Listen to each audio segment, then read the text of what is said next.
So our next speaker here today is we have from the Nobel Prize winning team in, well, they're in Eastern Washington, but Jessica McIver works out of UBC. We have another, when I first met Jessica, the way of, I've been saying for the last few years, the way of the future is in big data, big numbers, cloud computing. And this is exactly what Jessica does. And her team was so good at it. They detected the first gravitational waves. They won the Nobel Prize. And so here to talk about that is from LIGO, Dr. Jessica McIver. Hello, it is an absolute pleasure to be with all of you here today.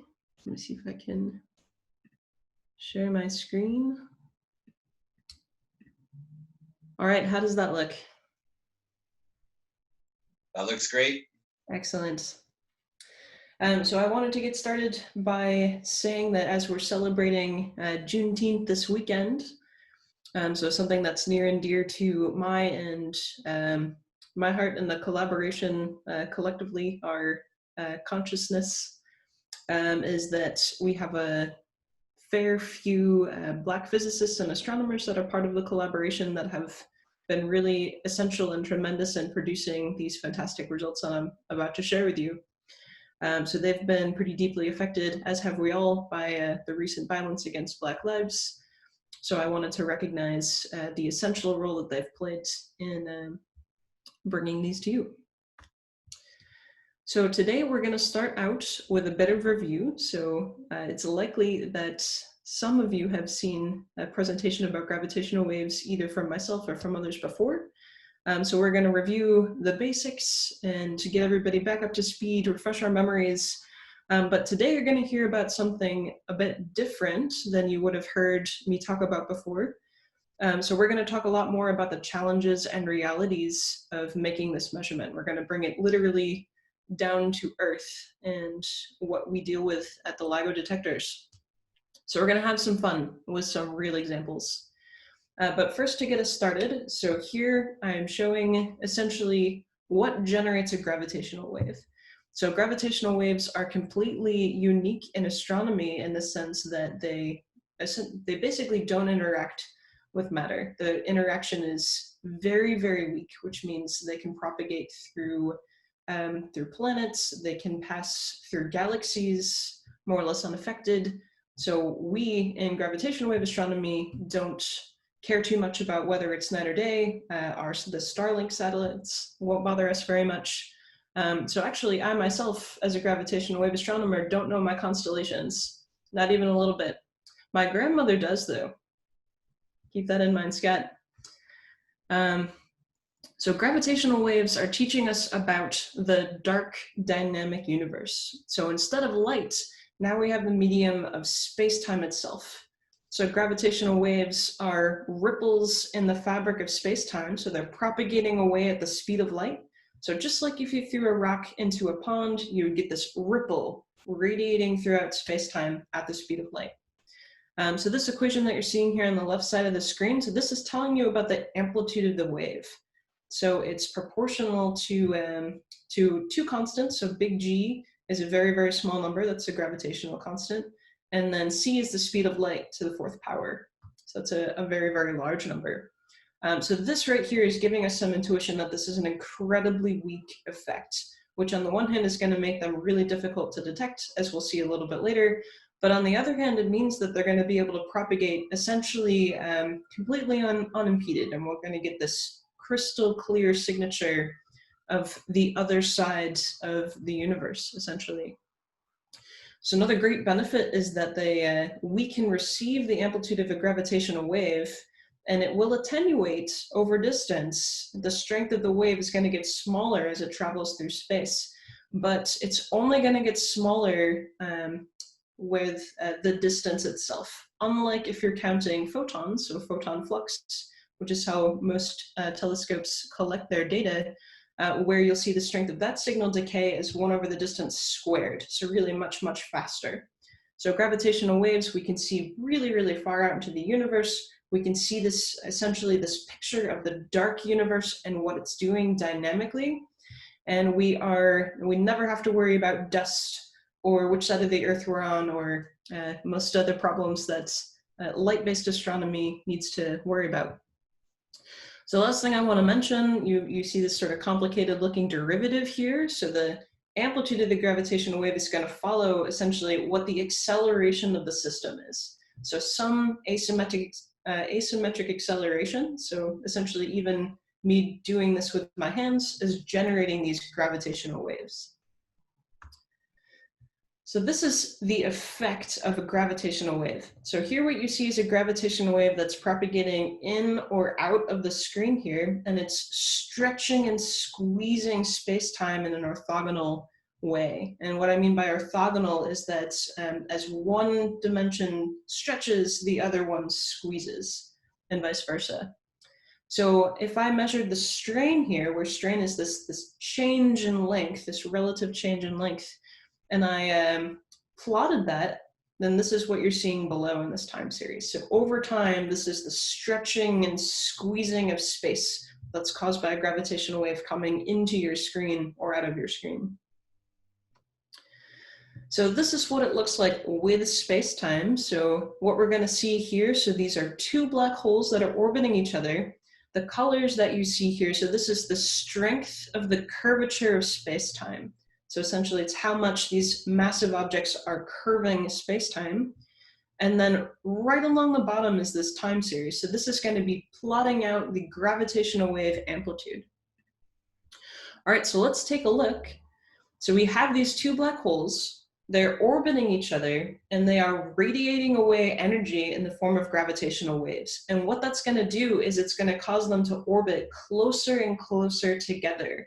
So essentially what this is doing is it's speeding up the orbit, it's increasing the frequency that these two black holes are orbiting each other, and this is exactly what general relativity predicts should happen. So they'll spin up faster and faster until they begin to merge into a single singularity. So what you're seeing here, so this is the peak amplitude, the greatest moment of strength of the gravitational wave before they merge into one black hole. That object rings down, and you see the gravitational waves are propagating away at the speed of light. So that moment when they merge, the effective luminosity, if you like, the power of the system will very briefly outshine all of the stars and the galaxies in the universe. So in that moment, they will release. So this was for a system of roughly about 30 solar mass black holes, each one of them 30 times as massive as our own sun. They radiated away about 3 solar masses worth of energy in an instant. So they're incredibly powerful energetic events.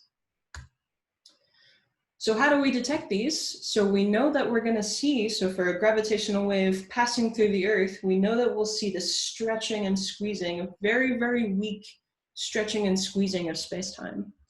So what we do is we design some way to sense what 2 different directions or dimensions, if you like, are responding.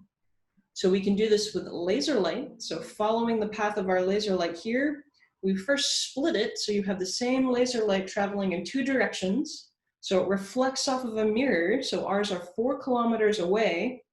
And then if there's no gravitational wave signal present in your detector, you'll see nothing. So you'll see that the yellow and the blue are canceling each other out. But if you introduce a gravitational wave, so this is a gravitational wave coming into the plane of your detector, you're going to see a phase difference between these 2 directions, between the 2 paths of the light. And we can directly read out this difference between these patterns of light, or interference patterns. We directly read that out into space-time strain. So we can make this direct measurement of the stretching and squeezing of space-time with laser interferometry. And this is how the LIGO detectors work, so that the Laser Interferometer Gravitational Wave Observatory. And there are 2 of them.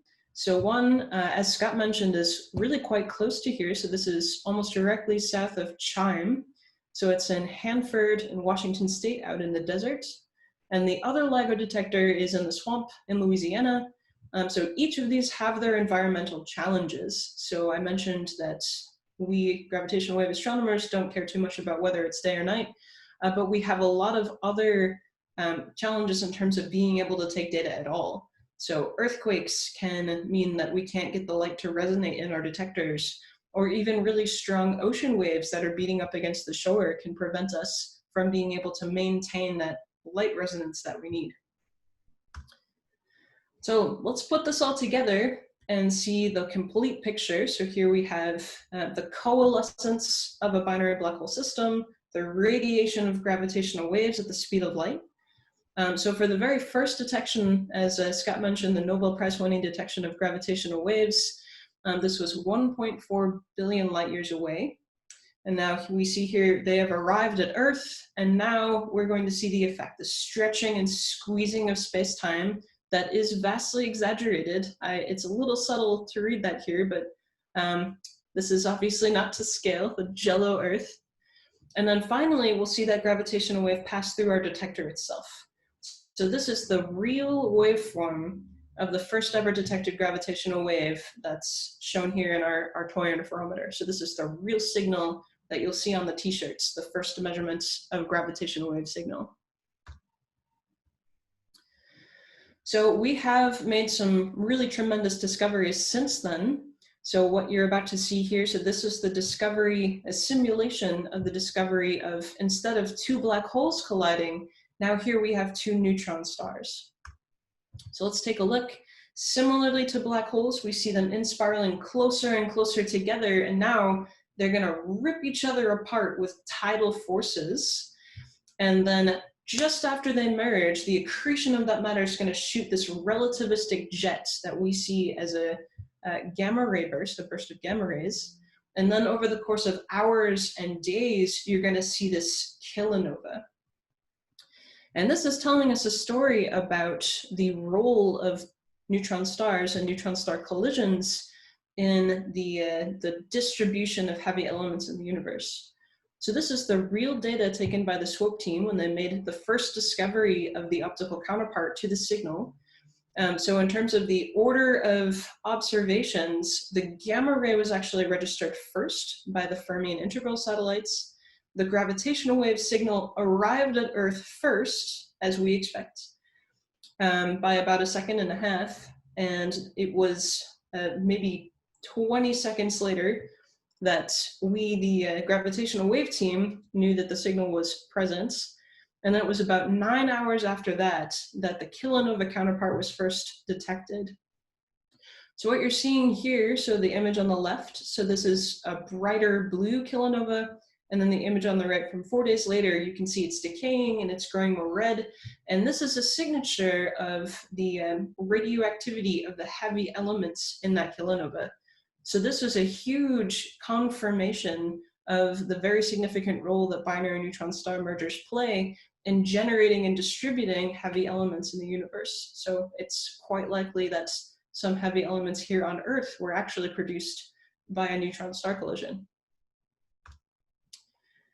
So here's a summary of what we've learned so far from gravitational wave astronomy in the context of more traditional light-based astronomy. So this is the stellar graveyard plot. So what you're seeing on the y-axis, so this is mass in solar masses, and there really isn't any meaning to the x-axis, but there is meaning to the colors. So each one of the yellow dots that you're seeing, so this is an estimate using light-based astronomy of the mass of a neutron star. And the two orange dots that you're seeing in the center that merge to form this question mark, those are the masses of this first binary neutron star detection. So we have since announced a second detection, so that was an announcement back earlier in the winter, of a system that's a little bit further into this gap in measurements that you see between neutron stars and black holes. So each one of the purple dots above this, so this is the estimate of a mass of a black hole that was generated using electromagnetic radiation or light-based astronomy. And then each one of these triple systems in blue you see here, so this is the two black hole components that then merge into a final black hole that are measured using gravitational waves. So it's already pretty easy to see from the schematic that gravitational waves are revealing this totally new population of very, very heavy stellar mass black holes that we were not able to see in our own galaxy with X-ray based astronomy. But what's not so easy to see from this is that these systems are actually much, much farther away as well. So not only are they extragalactic, but they are hundreds of millions of light years away, so gigaparsecs away from Earth. And this is all the events and event candidates that we have collected to date. So the y-axis here is the number either of confirmed candidates. So this is the case for 01. So this is the blue text here. This is our first observing run, we call it 01. And then the time period of 02 is what you see here in this green stretch. And then 03 is what you see in this orangey yellow color, where we really start to see the rate of detections and candidate events going up. So in the blue and green spaces, these are confirmed gold-plated, very confident detections. And the orange and yellow spaces, what you're seeing here are candidate events. These are events that we've announced publicly. And then unfortunately, due to the COVID pandemic, the rest of what would have been this current observing run, so now a recent past run, 03, we were unfortunately not able to continue taking data. But what you can really see from this plot is that the rate of detections is increasing. So in 2015, we'd never discovered an event, a gravitational wave event from the merger of any compact objects. So this very first detection actually took place technically before the start of the run. We have since retroactively declared that the last week of our engineering run was part of our observing run here. But we only detected 3 events in this first observing run that you see here in blue. In the green space, we expanded that to 11 total events. And now here in 03, where our detectors are more sensitive than ever, we've really rocketed up to over 60 candidates, total known events and candidates. So what you're seeing here, so these are the 2 events that we've announced from the latest observing run so far.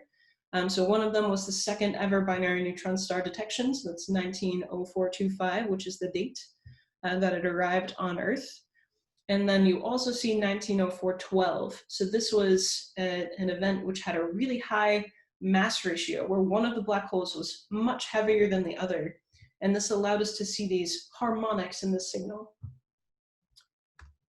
So you might be wondering to yourself, how on earth do we do this? How literally on earth do we achieve the precision measurements that we need in order to make these really fantastic results? So this is a really simple schematic that we've been over before. You have light, you split it in 2 directions, and then you're essentially measuring the interference pattern as a result of relative changes in length. So the answer is that we don't. So this is the axis of reality here now. So we take ourselves from this very, very simple schematic all the way to the hundreds of thousands of moving pieces and components in our detectors. So I wanted to take you on a tour that's going to give you a better sense of the complexities that are involved in making this measurement. So we're going to zoom in to a LIGO detector, and we're going to trace the path of the beam all the way through, and you'll see that it's not quite so simple. So here's LIGO Hanford, which is about a 5-hour drive away. And again, each one of those arms are 4 kilometers long. So here we're going to zoom into the main building. So this is where our laser source comes from, and also where our photodetectors that read out the signal are based. So we are going to start with this pre-stabilized laser system. We call it the PSL. And we are going to follow this beam. So the first optical component that it goes to is this 3-component triangular cavity that's in pink. So this is called our input mode cleaner, and what it does is it selects for this nice shape of a beam, which is going to help us in our measurement later on. And then it's steered into this 3-optic cavity that you see here in this greenish yellow color. That's going to recycle the light later, but for now it goes straight to the beam splitter, and it's split in 2 directions, just as we saw before. So now what we're going to do is we're going to zoom all the way down to an end station, and we're going to get the full picture. So here we see the light, it's traveling in 2 directions. And again, this is 4 kilometers long for the LIGO detectors, and it's reflected at both ends, which gives us a factor of about 300 in the power that's recycled in these arms. So now we're going to travel all the way out to an end station, and we're going to get a sense of what these mirrors look like, the mirrors that are actually reflecting the light that we're using to make our measurement. So they each weigh, so I'll point them out here. So this is the optic itself. The beam size is about 6 centimeters. They weigh about 90 pounds. They're really quite heavy. So the light makes its journey, it circulates through the arms, and then it passes back to the beam splitter. Half of it goes to the power recycling cavity that we saw before to be recycled, and half of it goes to this signal recycling cavity that serves a similar purpose. So that's this 3-optic cavity that you see there. And then finally, it's steered to this bow tie configuration, which is the output mode cleaner that serves a similar purpose to the input mode cleaner. So this gives you something of a sense of the complexities involved. And now here we have this subtle stretching and squeezing of space-time over 4 kilometers. And then what you're seeing overlaid, this is the signal that we see. And translated into a time series, like we were saying before, this is the real data from the LIGO Hanford detector from the very first detection of gravitational waves. So something that I love to show is the 2-scale sensitivity of the LIGO experiments. So here we're going to start zoomed out around a hydrogen atom. So this is the electron moving around, and we are going to zoom all the way into the proton. And what you're going to see is 2-scale the actual distance, relative distance measurement that the LIGO experiment is making. So this is about 10,000 times smaller than the diameter of a proton. And this animation was actually made back in 2015 for the first discovery. And we're doing about a factor of 3 better than that now. Okay, so with all that in mind, you might be thinking, wow, it really doesn't take very much to have some kind of noise, some kind of bump in the detector or the environment or a lightning strike. It's really not going to take much to introduce some really, really tiny change in distance that might interfere with our signal. And if that's what you're thinking, then you are absolutely right. So here we're going to have a little bit of fun with what some of these noise sources have been that have flummoxed our astrophysical searches and have occluded at times true astrophysical signals in the data. So here's an example from the first observing run. So this is 01. So what you see here on the left, so this is frequency versus time. So we've taken our data, which is a time series, much like an MP3 file, and then we've also just kind of visualized it in frequency as well. So what you see here on the left, this is gravitational wave strain data. So this is our actual data that we use to search for gravitational waves. And on the right here, you see this pre-stabilized laser microphone. So this is a microphone just like you would use to participate in a web conference that happens to be located next to our pre-stabilized laser. So we think to ourselves as scientists, well, that looks strange.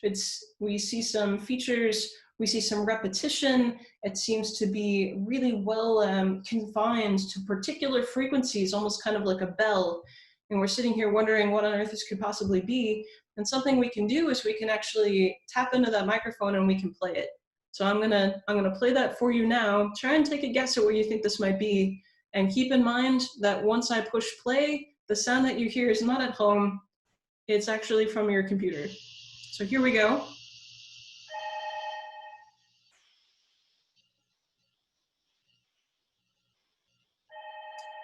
Yes, so this was actually the phone that was left on. So this is meant to connect the control room and the small chamber that contains this pre-stabilized laser. The phone was left on. So it was actually a telemarketer that was calling at the time. So because no one answered it, the call actually was rerouted to elsewhere in the interferometer, and you can actually hear it if you play the microphone from a different point in the detector. You can hear the voice trying to sell us something. So this was a pretty easy fix. So what we did is we turned the phones off and they never bothered us again for the rest of the observing run. And we remember to do that in the future as well.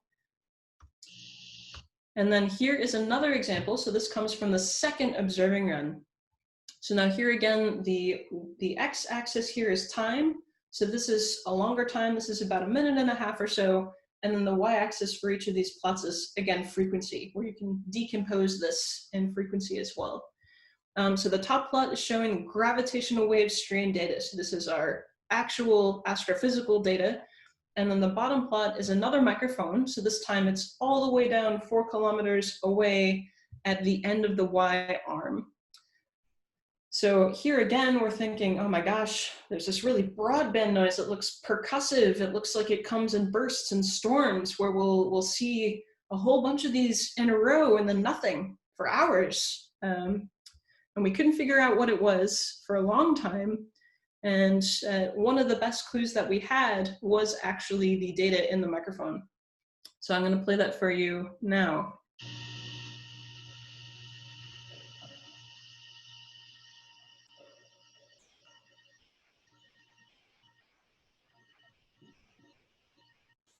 Oops. So this actually turned out to be ravens. So the very, very subtle sound that you were just hearing, that tap, tap, tapping. So what this was a very, very smart family of ravens that figured out that if they wanted water, what they could do is they could go to our liquid nitrogen feed. That was something, part of the system that we used to keep the interferometer in full vacuum. They could go visit this liquid nitrogen feed and they could peck at the side of it and get ice. So this tap, tap, tapping was coupling right into our data. And we confirmed this with this graduate student who's based at the site. So this is now Dr. Pepkovis, who's doing his best imitation of a raven with a hammer. And this is how we confirmed that this is what the source of our noise was. So after having a think about the potential environmental ramifications of doing so, we solved this by just putting a cage around our liquid nitrogen pipes. And then here's another example. So this is a brand new, never before seen noise feature. So this is from our most recent observing run. So here again, we have time on the x-axis and frequency on the y-axis. The top plot is gravitational wave strain data. So this is LIGO Hanford. And the bottom is another microphone. So this time it's near the, when I say the input optics, that means about where the laser is. So here we're looking at this data. We see, wow, there's these incredible harmonics where you can see that it's one frequency and then it comes in multiples and they just swoop down all at the same time. So that's a major clue in terms of what this is. So I'll let you have a think on it for a few seconds, see if anybody can guess. But you can also see this coupling into our gravitational wave strain data up at the top. And I can't say more about what exactly this is, but I can say that once eventually we release the data, somewhere in this stretch of time, there is actually a gravitational wave candidate in our data. So I'll tell you the answer. So this is actually the signature of a Chinook helicopter flying overhead. So what you're seeing where you see this really very distinct decrease in frequency, that's actually the Doppler effect of the helicopter passing by and going, choo. So this was something that we had to think about when we were trying to make sure that we got the best possible estimate of the astrophysical parameters of gravitational wave candidates that might have been impacted by this noise. So something that you can do if you're interested in helping us out with our noise sources, so we have a lot of noise sources that go bump during the daytime or at night, and it's a really powerful method for us to be able to classify them so that we can deal with them better. So we also have a citizen science project, so it's called Gravity Spy, where the premise is that you have these images of noise sources. So you should have a bit of a head start now that you've been over some of them today. And you classify them into categories that we've already defined. And what this does is this builds up a training set that we can use to feed into a very sophisticated machine learning algorithm. So this has been an incredibly powerful way for us to really help deal with our noise. And what that means for us in practice is that we can see much farther out into space. So please consider getting involved with Gravity Spy. That's gravityspy.org. And something that I really like to mention is that these incredible results and Nobel Prize findings and Breakthrough of the Year findings, so these were only possible through the very close collaboration and work of a team of something that's pretty close to 1,500 people now, and I think closer to 20 countries around the world. So well over 100 institutions. We have people who speak many different languages from many different backgrounds, who all work together to make the science happen, from volunteers all the way to people who are at the LIGO labs themselves. So if you're a teacher or otherwise a gravitational wave enthusiast, you can also access gravitational wave data from LIGO and Virgo. So this is the Gravitational Wave Open Science Center. You can find the URL here. So what you'll find here, you'll find actual data, you will find tutorials, you will find several open web courses that will teach you about the data, how to read it, what's in it, and how to manipulate it to actually identify and characterize gravitational wave signals. So that's a great resource. I strongly encourage you to take advantage of it if you're interested. All right, so I think that I am about here, so I'll leave this for next time. So the next time I talk with you all, we'll talk about the future. What else can we detect with gravitational waves? Excellent. Thank you very much, Jess. We have one question so far, and I'll probably ask a couple of my own. Carl is wondering, what is the significance of the 4-kilometer selection? And I think that question is, why 4 kilometers? Why that distance? Oh, that's a great question. So you can think of a gravitational wave detector kind of like a radio antenna. So it's essentially a transducer. So you're looking for sort of that optimal length to capture the wavelength that you're expecting. So we can boost this by recycling the light within the arms, which we do. So they're called Fabry-Perot cavities, where you have these two parallel optics that are going to cycle the photons that are traveling through it many times. But sort of a good way to think about it is that the longer you make your arms, the lower frequency waves, which are exactly the kind of waves that we're expecting to propagate through our detectors, the longer wavelength waves, you're going to be more sensitive to those. And we'll actually see once we get into talking about the future. So if you want to design a detector that can detect much lower frequency gravitational waves, you'll make your arms much, much longer. So this is the premise of some of the detectors, like LISA, the Laser Interferometer Space Antenna. That's a great question.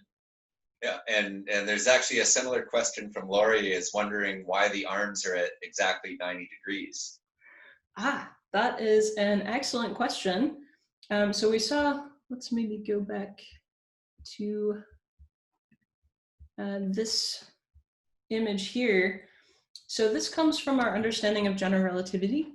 So Einstein's theory predicted that we were going to get this stretching and squeezing where you have one direction that's getting stretched and then the perpendicular direction that's getting squeezed. So if you want to register the strongest signal, you're going to build a detector that can sense two orthogonal directions.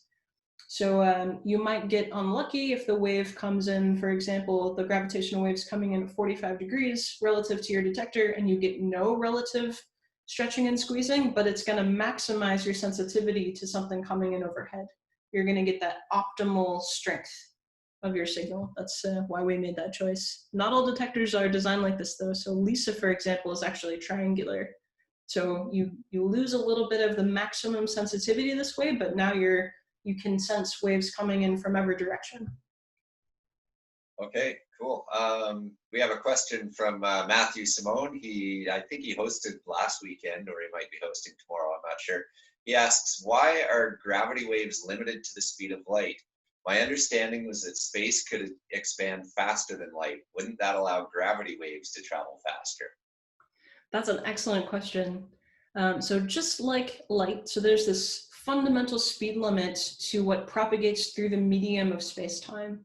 So we have light, we have gravitational waves. These are two key examples that both travel at this speed limit.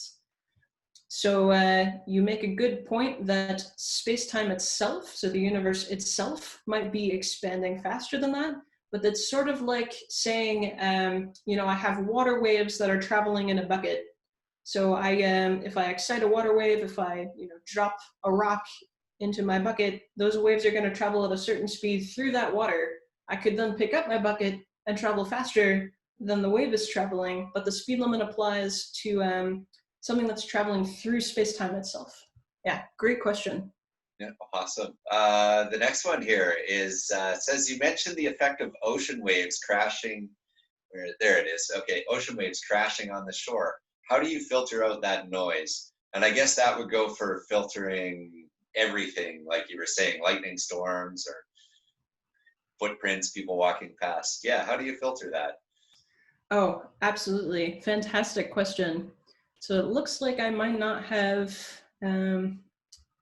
included a slide on that here. So maybe I'll try and see if I can draw this. I'm going to see if I can No worries. share a different screen.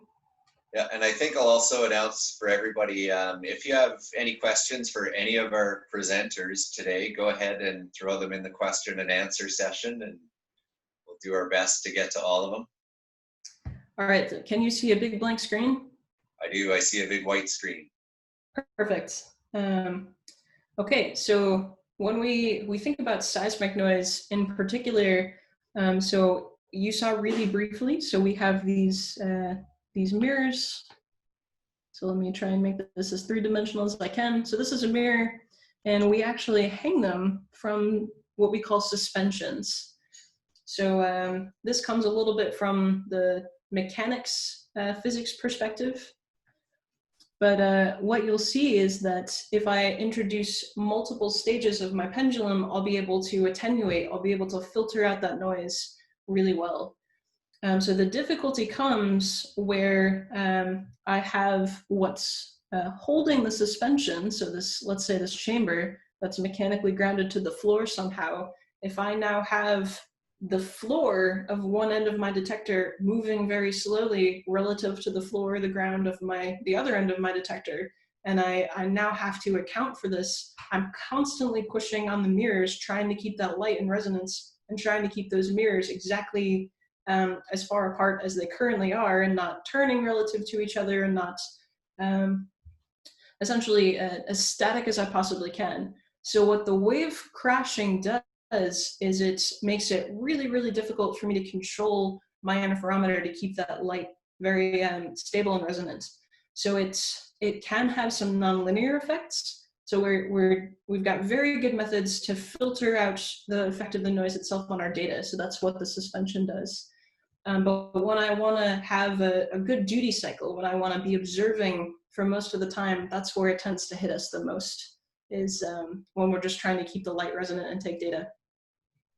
Yeah, cool. I imagine that these mirrors are probably some of the most motionless things on Earth. Yes, that's, well, that's a great question. I don't think I know enough about, let's say, nano chip plants, which are another example of something that I can think of that needs to be very, very still to definitively say that that's true, but they are really quite still, yes. Yeah, that's incredible. Here, well, we might as well stay with you. I have some questions for other presenters too. Let's see here. This is from Reg, and it's about the 4 kilometer distance. Do you have to consider the possibility of thermal expansion for your 4 kilometer calculations?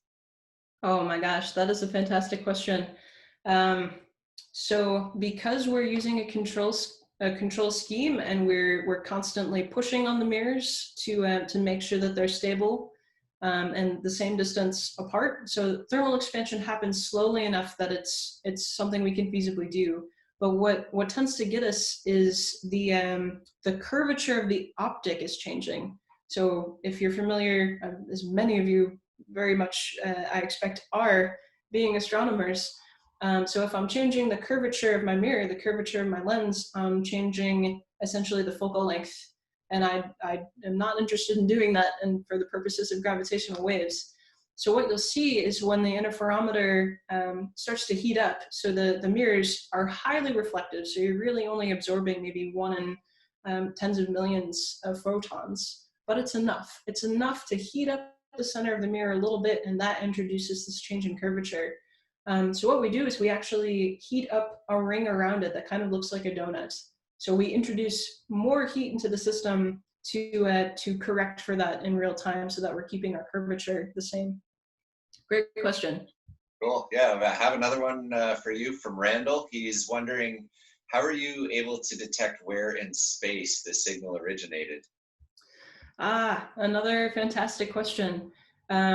Yes, so an incredible strength of gravitational wave detectors is that you can sense gravitational waves that come from most directions in space. So we talked about the special case of being at a 45-degree angle relative to the two interferometer arms, but really most other directions in space we are sensitive to. So that's a great advantage, but it also means, exactly as you're thinking, it can be really hard to tell where they're coming from. In fact, it's nearly impossible to do that with just one detector. So here, similar to geophysics and thinking about earthquake prediction, we use triangulation. So you need at least 2 detectors in your network to get a ring, so this predicted ring of where in the sky your signal could have come from, and then you need a network of 3 detectors somewhere in your network in order to triangulate at 2 points. And then to resolve it further, what we do is we say, okay, well, we know that the interferometer is most sensitive to waves that are coming directly from overhead, least sensitive this way, and we have essentially this pattern. We call it the antenna pattern for where in the sky it's most likely for them to be coming from. So if you take your triangulation results about where it's possible that they could have come from, just given the time of arrival between your detectors, and then you overlay that with what you know your antenna pattern is, for gravitational wave astronomers, we do a great job. If you're pointing a telescope, what we can get you is usually hundreds of square degrees, which is maybe not ideal unless you're running a really big sky survey. But as we get better and better sensitivity, we'll be able to narrow that region down more and more until we're below about 10 square degrees. Oh, nice, nice. And I guess having all these observatories around the world, like when you showed your world map, gives you that very nice 3-dimensional perspective without having to drill giant holes in the earth or build giant towers. Yes.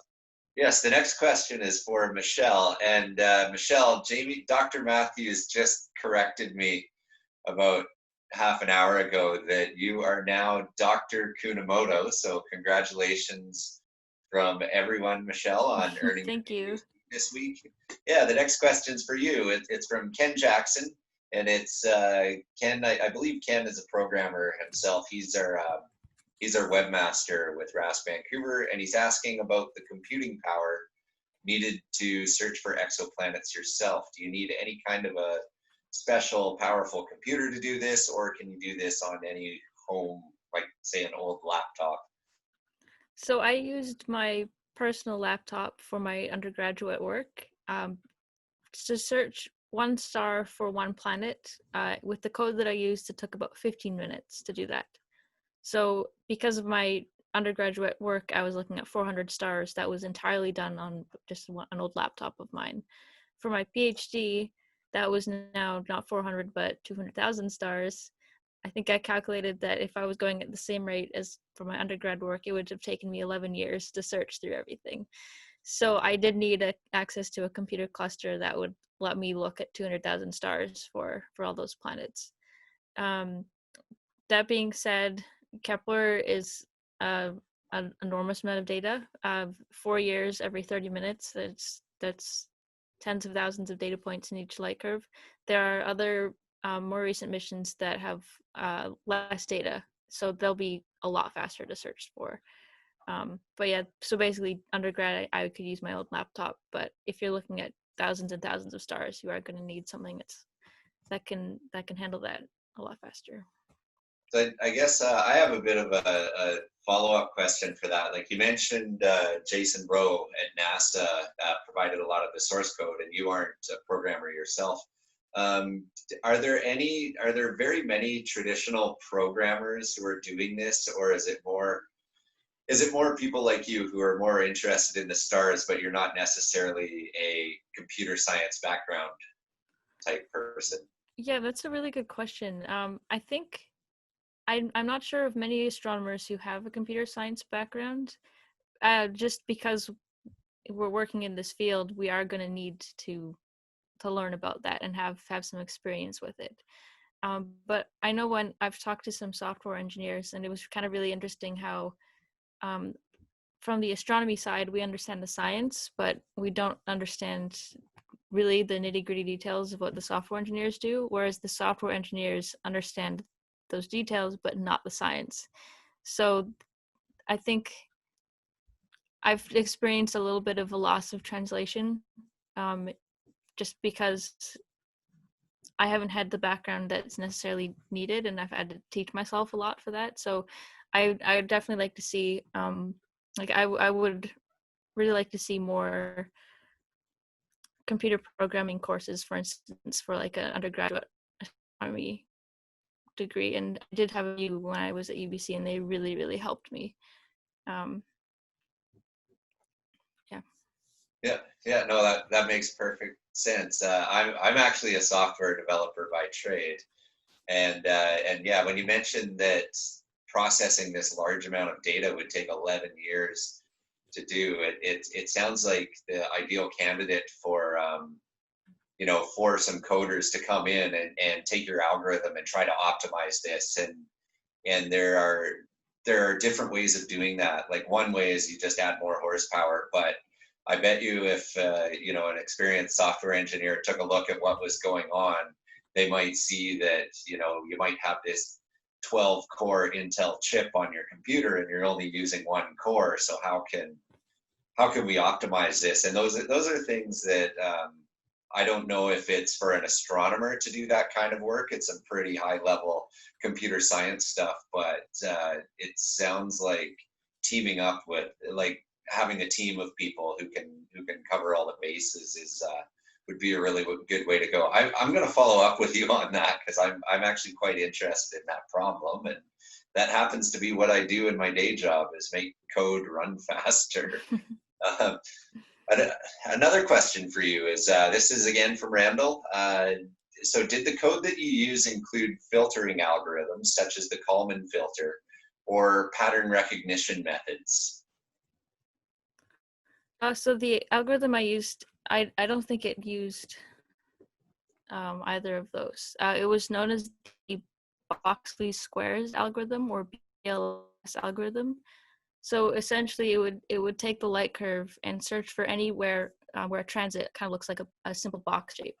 So it simplified the representation of a transit, but transits are pretty well represented by just a simple box. So it would just it would take the data and fold it at a given period, so that boxes could hopefully line up with each other when you fold it at the correct period. And basically it would fold the data at a ton of different trial periods, find the best box shape that fit the data, and that would be your best BLS signal. Cool. That was the planet search algorithm, yeah. Cool. Do we have any other questions for everybody, for anyone here? I think that might be all of them for today. I don't know how we usually sign off these events. Maybe our big boss here, Gordon, on the webinar channel might want to chime in if there's anything he would like to say as the president of the Vancouver Center. Yeah, not too much to come from me, but yeah, thanks everyone. I think there's actually a couple more questions on the. Oh, do we have them in the chat? Yeah, I actually put one in the chat. For Jess. So just wondering, does activity from the sun affect the detectors at all, like coronal mass ejections or things like that? Oh, looks like you're muted. Jess, you need to unmute. Thank you. Yeah, that happens to me a lot. Yeah, that's a fantastic question. So We do have local monitors for changes in the electromagnetic field. So this is a slow enough effect that it doesn't interfere too much, at least as far as I know. But we do worry about some faster effects, like cosmic rays or anything that could kind of zip through near some piece of equipment and otherwise not leave a trace that we could easily detect. So we worry about that a bit. Happily, it doesn't seem like there's too much that would affect the entire global network of detectors at the same time. So one of the most powerful constraints that we have against noise is that we're looking for this correlated signal across all of our detectors. So it's, yes, interference from the solar system and beyond is on our mind, but so far no evidence yet that it interferes with the data. Thank you very much. Yeah, we actually have another question came in, another one for you, Jess. And this one has to do with space telescopes. Obviously, in a lot of other fields, space telescopes have been very successful. Is it possible to do LIGO in space? Oh man, another great question. So we mentioned a bit about ground motion. So this is sort of a fundamental limitation for us. So as powerful as our attenuators are, they really only get us down to maybe at absolute best 1 hertz. And then otherwise the Earth is just too noisy. It's always rumbling around. So one of the best ways, the only way really to get around that is indeed to blast off up into space. So there is a planned mission, where by planned I mean extremely mature, and it's already has a Pathfinder mission that was testing some of the key technology that was incredibly successful. So that was the LISA Pathfinder, and the LISA mission itself is going to take us from about 4 kilometers on Earth, so it's the maximum length of a gravitational wave detector built to date, to about 2.5 million kilometer long arms. So this is going to allow us to measure much, much lower frequency gravitational waves. And for the first time, we're going to start to get this gravitational wave spectrum. Like you would have an optical telescope and a radio telescope. Now you'll have LIGO and Virgo and Kagra and LISA. And you'll be able to see that full spectrum or more full spectrum of gravitational waves. So next time I talk with you all, I'd love to talk about that more, that gravitational wave spectrum and other experiments. Awesome. We've got a couple questions here for Aaron, if he's still with us. Randall is asking, what's the status of international discussions about avoiding the tragedy of the commons in space? Oh, yes. So there is ongoing international discussion on this, and there's the Interagency Debris Coordination Committee, and so that has, for example, the Canadian Space Agency being a member, along with NASA, ESA, Roscosmos, and so forth. And they are working together to try to understand the debris environment and how that's evolving. Then, kind of from the policy side, you have the United Nations Committee on the Peaceful Uses of Outer Space, who have put forth some guidelines to try to get nations to be better stewards of space. Now the problem is it's hard. It's soft law.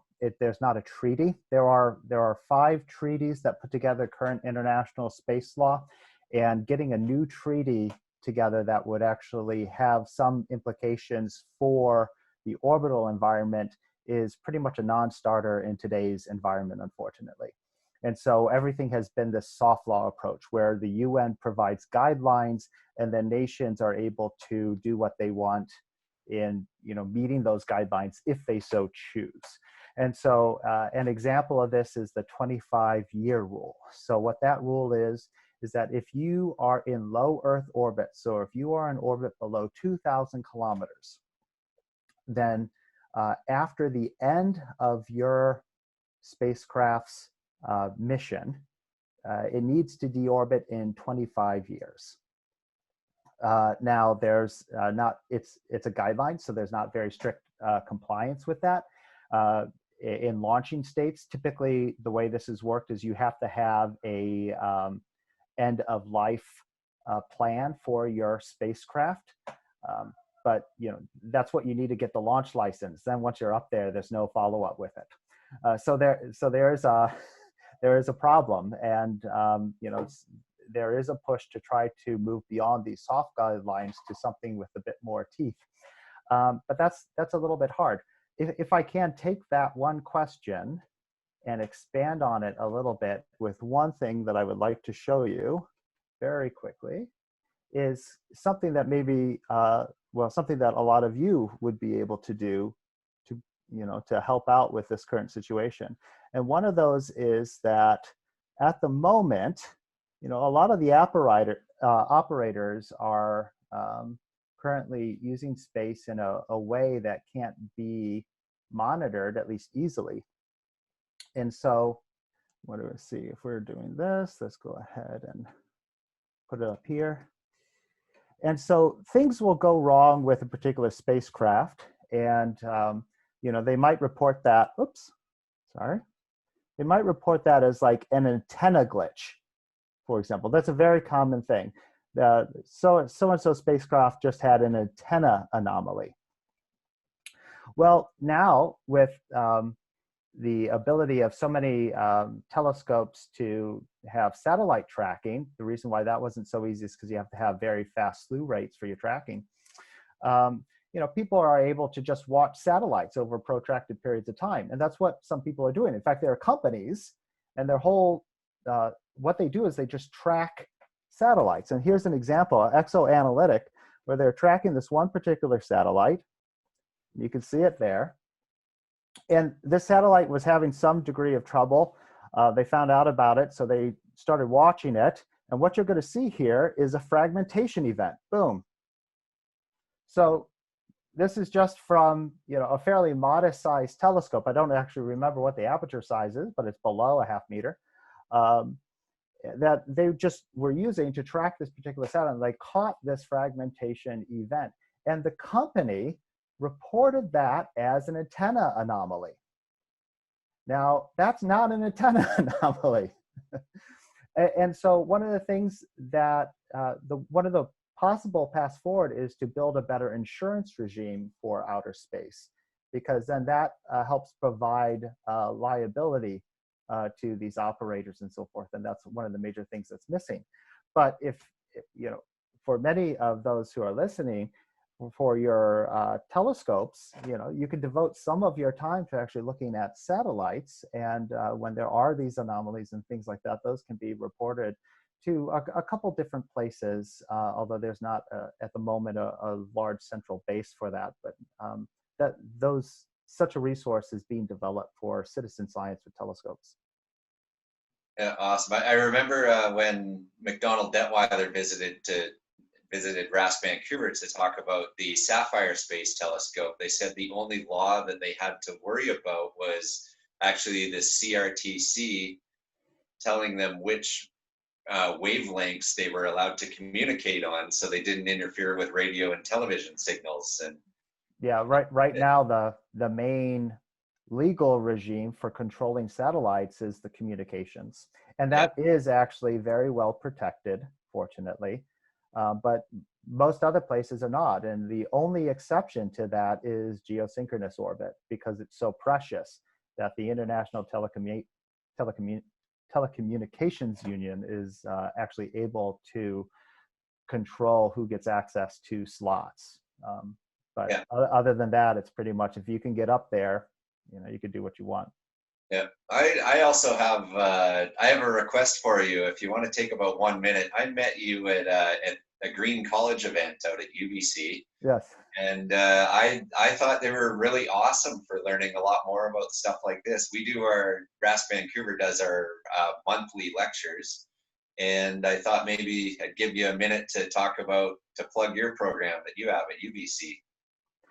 Oh, so that was part of a larger initiative, which is called the Outer Space Institute at It's currently has a de facto headquarters at UBC, but I don't think of it as necessarily a UBC institution. It's really an international network of experts, people who are thinking about the policy side of space use, and those who are thinking about the science side, the social sciences, and so forth. And so, as an example, this talk had the social science of global commons with the legal components of international space law. And like I wasn't able to touch too much on the hard science components, but the Kessler syndrome and collisional dynamics of satellites. And so it's that type of approach that we're trying to put all together in order to solve some really big issues in the sustainability of space. One of the components of all of that is we try to get the community engaged and aware of these issues. And so we have events like, for example, through Green College, which I hope will continue, albeit online, but it will continue with this coming year. And those are things that will make sure we correspond with RASC so that everyone can be aware of when these events happen. But we bring people in who will talk about the law side of things, and we'll bring people in who will talk about technical and many parts in between. So I guess the where can we find when the Green College events are happening? You can, two ways at least. You could sign on to the mailing list for the Outer Space Institute, and we send out reminders about when we have events or announcements when we have events. And you could also sign up for the Green College mailing list, and that will give you a much broader talk selection, because what we do with the OSI is only one component of kind of the Green College series of talks, but they have a number of different talk themes. Yeah, excellent. And I guess, yeah, hopefully this whole COVID thing ends so we can all start seeing each other in person again. Do we have any other questions? I think we might be done for the day. I don't know if our president would like to do the final sign off. I think I'm pretty good. Feel free to go ahead. Well, I don't know how to sign off. Thanks everyone for hanging out with us. We'll be online again tomorrow the same time. And then, yeah, hope to see you tomorrow at 11 a.m.